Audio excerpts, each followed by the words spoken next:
C'est toujours un plaisir pour moi de vous savoir branché, connecté, à suivre Actu Business et ces magazines consacrés à l'entrepreneuriat, au management, en bref, au business dans sa globalité. Fidèles internautes, bonjour et bienvenue une fois de plus. Alors, pour ces nouveaux numéros, nous allons essentiellement parler de la question liée au business, plus précisément au business environnemental de notre pays, la République démocratique du Congo. Et pour parler de cela, je reçois pour vous un chef d'entreprise, mais aussi analyste politique, un homme à plusieurs casquettes, si on doit les dire ainsi, à la personne de M. William Ikole, avec qui nous allons échanger. M. William, bonjour et bienvenue. Bonjour, bonjour Gémila. Comment allez-vous? Très bien, merci beaucoup. Très bien habillé. Ben, j'essaye de me hisser à votre hauteur. Merci. Sinon, comment évolue Impact Group? Impact Group, très bien.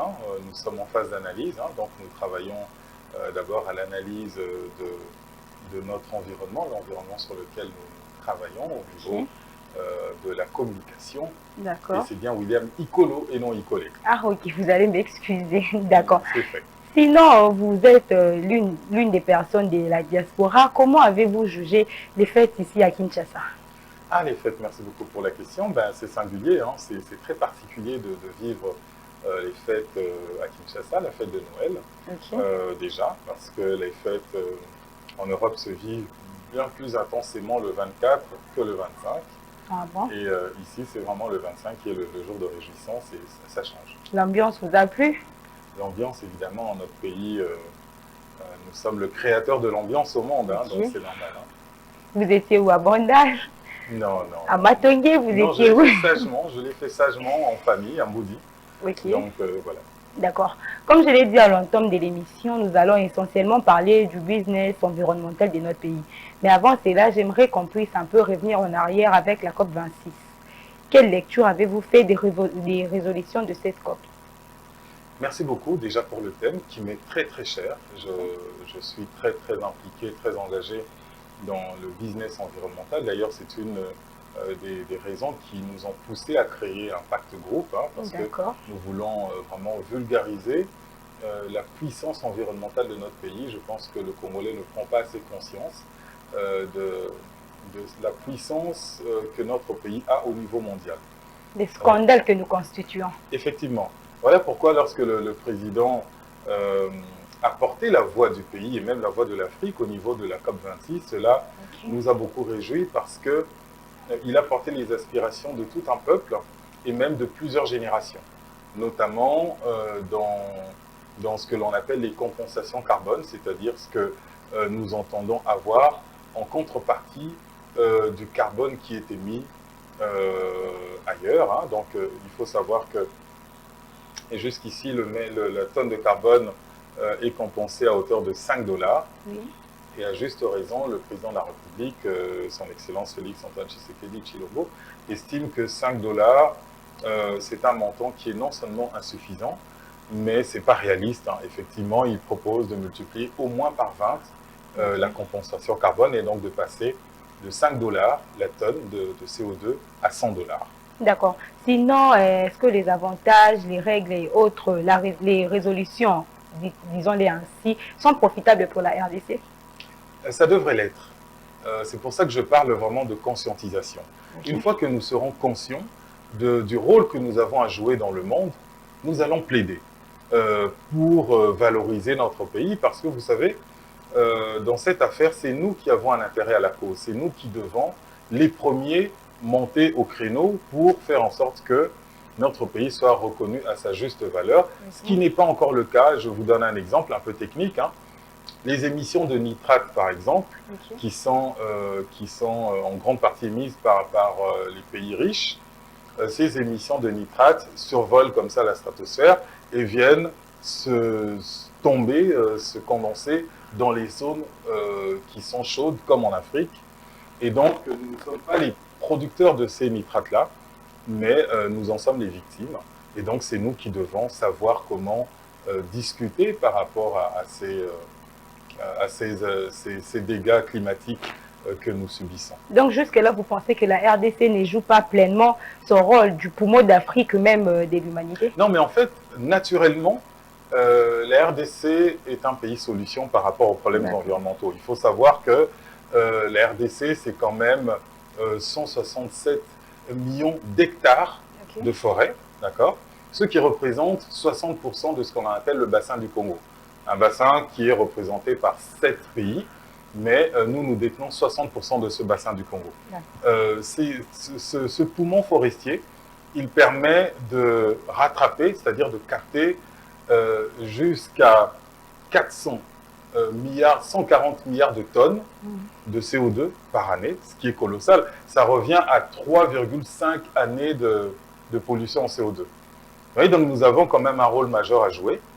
Ça, c'est ce que la nature fait naturellement. Nous avons, mais nous ne jouons pas encore. Nous jouons ce rôle en ce que nos forêts sont là et nos forêts prennent cette pollution du monde. Ces pollutions qui viennent de la Chine, de la France, des États-Unis, c'est nos forêts qui absorbent toutes ces CO2 et qui les mettent en terre. Donc ça, naturellement, le pays sait le faire. Simplement, nous devons ici, tout en étant le pays solution, nous devons devenir un pays référent. C'est-à-dire que non seulement les populations doivent être compensées à juste revenu, les propriétaires fonciers, par exemple, devraient avoir une compensation juste et équitable pour qu'ils ne soient pas tentés de couper le bois et le vendre pour le bois de chauffage ou le bois de nourriture, vous voyez.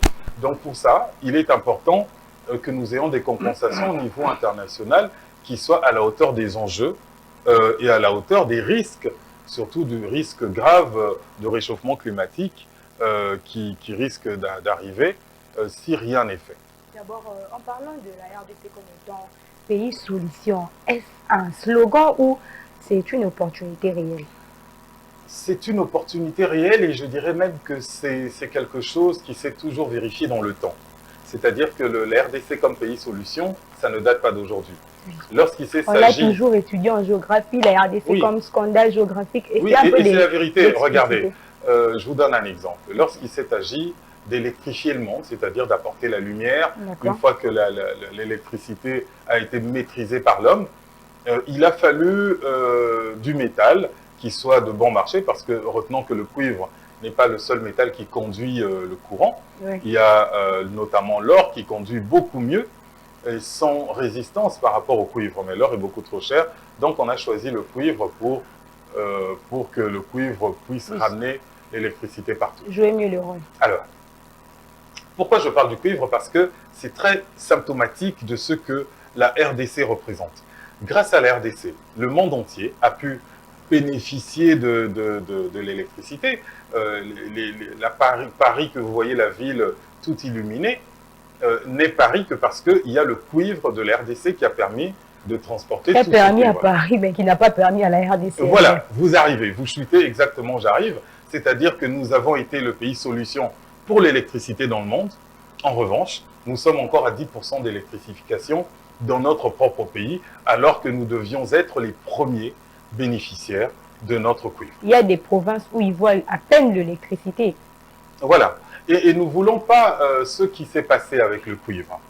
Ce qui s'est passé avec le coltan, parce que là encore, quand il s'est agi de passer au numérique, hein, c'est-à-dire tout ce qui est tablette, téléphone et tout ça, l'avènement du numérique dans le monde, où tout le monde aujourd'hui a un téléphone portable, une tablette, où le monde, l'économie ne sait pas fonctionner grâce à ces nouveaux gadgets, qui ne sont même plus des gadgets, mais qui font partie intégrante de notre vie quotidienne. L'économie mondiale aujourd'hui serait à l'arrêt si jamais on retirait le coltan congolais de chacun de ces appareils. Et donc, là aussi, tout naturellement, nous aurions dû être les premiers bénéficiaires de cette vaste économie qui est chiffrée à plus de 100 000 milliards de dollars. Nous aurions dû en être ici en RDC les premiers bénéficiaires, mais vous voyez que l'économie... nous ne bénéficions que de miettes en tout cas. Et en tout cas, nous avons... le coltan nous a plutôt ramené la mort et les viols plutôt que l'argent que les autres pays ont eu à profusion. D'accord. Revenons un peu en arrière avec les forêts et tout. Que faire pour lutter contre tous ces déboisements de la forêt? De forêt, voilà. Si on doit dire. Effectivement, le président a eu raison. Lorsqu'il a défendu, il a plaidé pour une révalorisation de la compensation au niveau carbone. Parce que si vous avez un champ avec des arbres qui sont parfois plusieurs fois millénaires, centenaires en tout cas, et que vous devez les couper et avoir de l'argent tout de suite, et qu'on vous propose un prix moindre, mais pour sauver la planète, vous risquez de considérer vos intérêts particuliers et de vendre votre bois pour du bois de chauffage. Ce qui s'est fait le plus souvent. Voilà. Mais en revanche, si on vous dit non, non, non, l'arbre, vous ne le coupez pas, bien que vous ne le coupez pas, on vous donne bien plus que ce que vous auriez eu si vous auriez à vendre ce bois-là pour du bois de chauffage. Tout naturellement, chaque être sensé sera tenté de préserver son arbre et de recevoir l'argent. Déjà qu'ils vendent Et c'est ça ce que avec nous des devons prix, faire. des montants négligeables. Oui. si on doit les dire ainsi. Et songeons que derrière ces arbres, il y a, c'est vrai, le business environnemental, qui est un créneau porteur. La RDC devrait vraiment s'inscrire dessus. Mais bien avant d'arriver là, Madame Jemima, vous voyez, je vous trouve magnifique. Hein. Merci. Songez que votre beauté ici, c'est le fait de ce que vous mangez, de ce que vous buvez et de ce que vous respirez. C'est-à-dire que l'air que vous respirez contribue à votre santé, à votre beauté, à votre épanouissement. Okay. L'eau que vous buvez transporte tous les nutriments dont votre corps a besoin pour que la vie soit conservée en qualité. Et tout ce que vous mangez contribue aussi à cela. C'est-à-dire que c'est très important pour nous de pouvoir conserver la richesse, la qualité de notre air, de notre eau et de notre environnement, non pas simplement parce que nous sommes le pays solution au monde, mais parce que d'abord ça nous profite à nous-mêmes. C'est la première médecine. Pour notre bien-être. C'est notre bien-être. Donc déjà, à ce seul titre, nous avons intérêt à ce que nous puissions vraiment être jaloux de la qualité de notre air, de la qualité de notre eau et de nos forêts. Non pas parce que ça profite aux autres, mais d'abord parce que c'est bien pour nous. Ça nous profite déjà à nous. À nous. C'est comme si vous prenez un poisson, vous le mettez dans un aquarium. Si l'eau est sale, vous pouvez donner à ce poisson une chaîne en or, Gucci ou que sais-je, il ne va pas en profiter longtemps. Okay. Aujourd'hui, malgré la grande qualité de notre environnement, qui est un don de Dieu, malgré cette grande qualité, vous voyez que l'espérance de vie au Congo est très faible, de l'ordre de 45 à 54 ans pour les femmes. C'est extrêmement faible. Il faut nécessairement, de façon urgente, que nous puissions agir sur notre environnement, le revaloriser. Nous devons être un pays solution pour le monde, mais avant d'être un pays solution pour qui que ce soit, nous devons d'abord l'être pour nous-mêmes. Comme on dit, la charité bien ordonnée commence par soi-même. Voilà. D'accord, cette fois-ci, on va vraiment entrer dans les bains de l'émission. Comme je l'ai dit, nous parlerons du business environnemental. C'est ça. Sinon, qu'attendre de ces business d'une manière concrète? De façon concrète, je dirais, le business environnemental, c'est un business qui nous demande, nous les Congolais, qui avons été gâtés par la nature, hein, ça nous demande de repenser toute notre économie. D'abord, de penser une économie verte, une économie qui soit circulaire. Regardez la ville de Kinshasa. Vous allez voir que le plus grand drame de cette ville, ce sont des bouteilles en plastique que l'on boit, que l'on jette, qui remplissent les caniveaux et qui empêchent le drainage des eaux. Nous devons repenser à la fois notre politique publique, nous devons repenser notre économie. Elle doit être verte, circulaire, et puis durable, équitable. Et là-dessus, moi je compte énormément sur les futures générations. Je pense qu'elles ont un gros rôle à jouer pour faire échapper. Je vous donne un exemple. Nous avons dans notre pays un fleuve qui est un don de Dieu, qui part du Lualaba, qui remonte jusqu'au nord du pays, qui traverse tout le pays pour aller jusqu'à l'embouchure du fleuve. C'est quelque chose d'extrêmement incroyable. Songez que notre fleuve déverse dans l'océan jusqu'à 40 millions de tonnes de mètres cubes d'eau par seconde. C'est-à-dire que, pour vous donner une comparaison, le Nil, c'est 3 millions de mètres cubes d'eau par seconde. Okay. Donc, vous voyez quand même la grosse différence. Alors, pourquoi je vous parle de l'eau douce qui arrive dans l'océan? Parce que l'eau douce, c'est de l'eau potable. C'est de l'eau que vous et moi buvons. c'est de l'eau que l'on utilise pour manger, pour boire. Préparer, c'est laver. Voilà. Et nous sommes un des seuls pays au monde, derrière le Brésil, à avoir autant d'eau douce. Et cette eau, une fois qu'elle arrive dans l'océan, elle n'est plus douce. Une fois qu'elle rentre dans l'océan, c'est fini. Face à l'eau salée, l'eau douce disparaît et nous en perdons tout le bénéfice.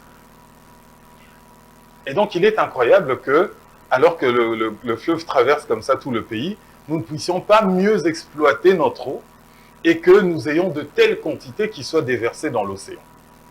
Et le débit dont je vous parle ici, c'est le débit en eau en période moyenne, hein, mais en saison de pluie, nous avons jusqu'à 70 millions de tonnes. Elle s'étend un peu plus. 70 millions de tonnes d'eau, de mètres cubes, qui sont déversées dans l'océan. De l'eau que nous pourrions profiter déjà pour vendre à d'autres pays qui en manquent. Nous avons le Sahel, nous avons le Soudan, pas loin, qui manquent d'eau. Il y a tellement de pays, même en Afrique australe, qui n'ont pas la chance que nous avons d'avoir autant d'eau douce. Et cette eau, nous la gaspillons parce que nous n'en faisons rien. Elle va dans la mer. Et lorsque le président a parlé de régler le conflit hydrique qui se passait qui se passe encore entre certains pays, notamment l'Éthiopie et l'Égypte, autour du barrage de la Renaissance qu'a érigé l'Éthiopie, ce sont des conflits hydriques qui vont se multiplier dans le monde, c'est-à-dire des conflits autour de l'eau. Et nous, les RDC, nous avons une grande partie de la solution. Nous, les RDC, nous pouvons pallier facilement à cette situation sans même que nous nous en rendions compte. C'est-à-dire que nous pouvons donner de l'eau en profusion à certains pays sans même que cela nous porte préjudice. Et jusqu'ici, nous n'en faisons rien parce que nous ne considérons pas encore de l'eau comme un secteur stratégique. Alors que dans la plupart des pays, vous allez voir qu'il y a un ministère stratégique de l'eau. Nous n'en faisons rien parce que nous ne savions pas ou parce que nous... Parce que nous n'en avions pas conscience. Okay. Nous n'avons pas conscience que l'eau est la matière stratégique la plus grande, en fait, dans le monde. Et que, vous savez, je vous ai parlé du cuivre. Oui. Demain, il y aura peut-être une autre économie qui sera plus celle du cuivre et le coltan. En revanche, l'eau est une économie permanente. Il n'y a pas une période où on n'aura plus besoin d'eau et qu'on va utiliser une autre matière. L'eau est une denrée qui est irremplaçable et qui est la matière première de tellement de boissons. Elle est juste divine. Elle est divine. Et c'est pour ça que l'eau, quand vous avez de l'eau autant que nous en avons, nous devons songer en fait à en faire un ministère propre, un ministère stratégique qui mène des actions stratégiques. Et là encore, il faudrait que les Congolais soient les premiers servis et que nous ayons avant tout le monde un accès à l'eau potable. D'accord. Sinon, comme vous venez de le dire, aujourd'hui, que faire pour imposer la RDC comme étant pays référence de la politique environnementale? Il faut d'abord, et merci pour la question, il faut d'abord que nous-mêmes, ça saute aux yeux du monde que nous sommes un pays référence. Vous savez, quand j'arrive à Kinshasa, je n'ai pas le sentiment comme ça d'emblée que je suis dans un pays solution ou un pays référence en matière environnementale. Impact Group est une société qui est spécialisée dans la communication politique. Si vous me demandez mon avis, je vous dirais que notre pays, la République démocratique du Congo, mériterait de façon marketing de s'appeler non pas la République démocratique du Congo, mais la République écologique du Congo, parce que le terme serait beaucoup plus, non seulement marketing, remporterait beaucoup plus de fonds verts au pays que la démocratie qui est une visée universelle. Ici, notre question, la question du gouvernant, c'est de savoir comment attirer les fonds verts vers nous. Et le ministère de l'Environnement, brillamment orchestré par Madame Eve Bazaïba, est un ministère qui en réalité devrait être transversal. On devrait retrouver le ministère de l'Environnement aux finances, on devrait retrouver partout dans tous les ministères, dans toutes les politiques sectorielles, nous devons avoir une politique environnementale, la développer et faire de ce ministère le ministère le plus important du pays. Afin d'imposer notre politique environnementale partout dans le monde. Absolument. Et puis d'abord rechercher à ce que les compensations carbone soient justes, qu'elles soient équitables. Et là-dessus, je pense que le président a eu raison d'insister dessus, mais aujourd'hui, c'est au monde à savoir quel est le prix auquel il est prêt à consacrer pour donner une chance de vie de qualité aux futures générations. Est-ce que 5 dollars, le montant qui est donné aujourd'hui pour les compensations carbone, sont dignes des futures générations? Je ne le pense pas.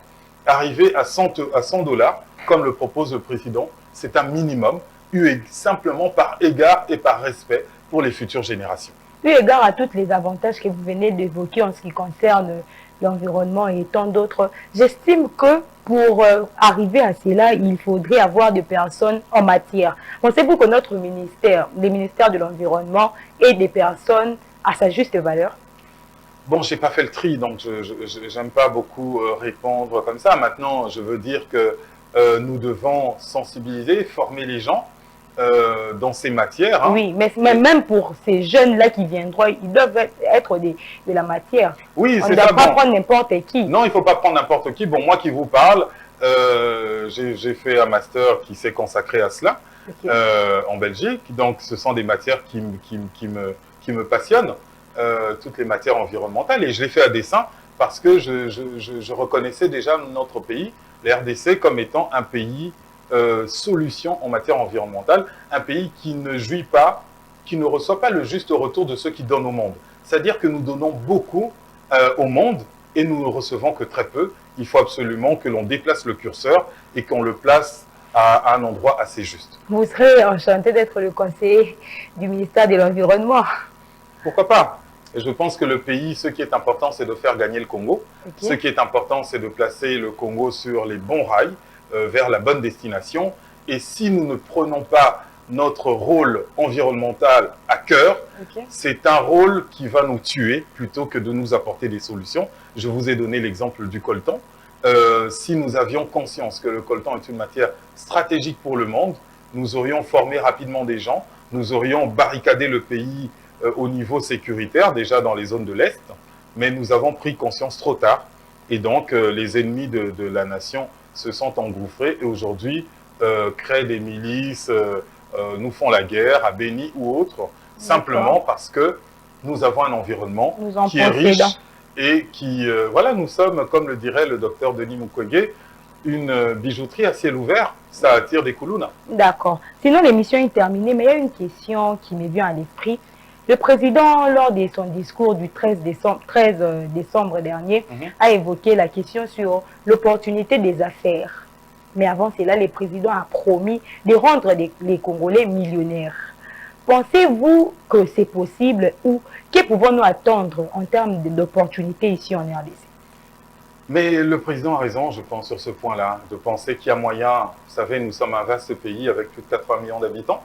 Il n'y a pas beaucoup à faire, en fait. Nous ne devons pas rêver. C'est pour ça que je disais que nous devons penser notre pays, non pas comme un futur Dubaï. Il y a déjà Dubaï, ça existe. Nous avons des forêts, faisons avec nos forêts. Je suis sûr qu'il y a beaucoup de gens qui quitteraient le Japon ou les États-Unis pour faire de l'acrobranche dans nos forêts, pour vivre des expériences en forêt. Dès lors que nous aurons équipé nos forêts de toute la communication Wi-Fi et autres, et que surtout il y aura la sécurité. Vous savez, nos forêts ont vocation à devenir des zones de forêt rurales développées. C'est-à-dire que nous ne devons pas retirer les arbres pour nous dire que le développement se fait sans arbres. Nous avons des nouvelles villes, hein, des nouvelles cités, encore ici à Kinshasa, où très étonnamment, on voit qu'on coupe les arbres. J'ai été, je vous l'ai dit, il était partout, on a rasé, on avait rasé. Voilà. Mais ce sont des crimes environnementaux que l'urbanisme ne devrait pas tolérer. Aucun Congolais ne doit se croire autorisé à couper un arbre. Encore moins quand celui-ci est centenaire. D'accord. L'émission est terminée, mais en quelques minutes seulement, vous allez regarder droit à la caméra et souhaiter vos meilleurs vœux à toutes ces personnes qui vous sont si chères. Voilà, en tout cas, je souhaite de mes meilleurs vœux à toutes les personnes qui nous écoutent, en tout cas tous les Congolais, quels qu'ils soient, où qu'ils soient. Je vous souhaite des vœux verts. Notre pays est une puissance environnementale. J'aimerais vraiment que chacun de nous puisse se documenter là-dessus et que nous puissions faire de ce pays, rendre ce pays le rang que notre Dieu lui-même lui a donné. J'aimerais également souhaiter mes vœux à ma famille qui est loin de moi, à tous mes enfants, à Madame Douchi Ikolo qui me regarde, et à toutes les personnes qui sont loin de moi. Je pense à mes sœurs, je pense à mes frères qui sont un peu partout dans le monde et qui seraient ravis de recevoir ce petit coucou. À vous tous, à la famille CRIC, le Cercle des réformateurs Attaque du Congo, je vous salue et je salue le premier des Congolais, le président de la République. D'accord. Merci, M. William, pour votre disponibilité. Merci. Fin de cette émission, fidèles internautes. Merci pour votre réelle et sympathique attention. Restez-nous fidèles. D'ici là, portez-vous bien. Ciao.